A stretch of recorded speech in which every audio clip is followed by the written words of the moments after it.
Hello guys, welcome to my channel. তো আজকে পোস্ত কাজু বাদাম দিয়ে ঝিঙে রান্না হবে। চলো রেসিপিটা দেখে আসি। তো ঝিঙেগুলো বানিয়ে নেওয়া হয়েছে।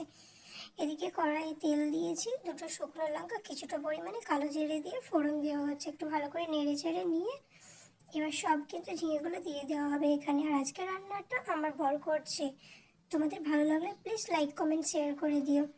তো দেখো, একটু ভালো করে নেড়ে চেড়ে নিয়ে নিচ্ছে। এবার উপর থেকে ছড়িয়ে দিচ্ছে লবণ। লবণ দিয়ে ঢাকাটা দিয়ে দিবে। এবার দেখো, ঢাকাটা তুলে দেখো কতটা জল বেরিয়েছে। তো আবার একটু নেড়ে ছেড়ে দিয়ে দিচ্ছে এখানে হলুদের গুঁড়ো। হলুদের গুঁড়োটা দিয়ে আবার একটু নেড়ে ছেড়ে ঢাকা পড়বে। তো ততক্ষণ এদিকে থাক, আর এদিকে একটা পেস্ট বানিয়ে নেব। দিয়ে দিচ্ছি পোস্ত, 10-12টা কাজু বাদাম, দিয়ে দিচ্ছি এখানে 7-8টা মতো কাঁচা লঙ্কা, কিছুটা পরিমাণে আদা, দিয়ে দিচ্ছি আস্তা জিরা 1 চামচ, কিছুটা পরিমাণে জল দিয়ে এটা পেস্ট করে নিতে হবে। তো দেখো পেস্টটা হয়ে গিয়েছে। তো এদিকে ঢাকাটা তুলে দেখলাম কতটা জল বেরিয়েছে। তো জলগুলো ভালো করে নেড়ে চেড়ে নিয়ে নিতে হবে। এবার কিন্তু ওই পেস্টটা দিয়ে দিতে হবে এখানে।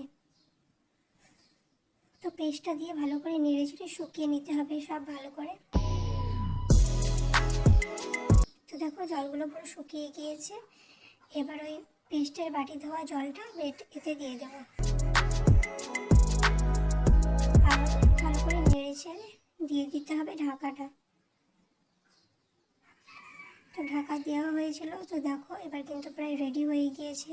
তো আমাদের ঝিঙে রান্নাটা একদম রেডি। তো একটু খাওয়ার জন্য, টেস্ট করার জন্য বাটিতে তুলে নিয়েছি। তো এরকম করে ঝিঙে রান্নাটা দেখবে, খেতে অনেক ভালো লাগবে।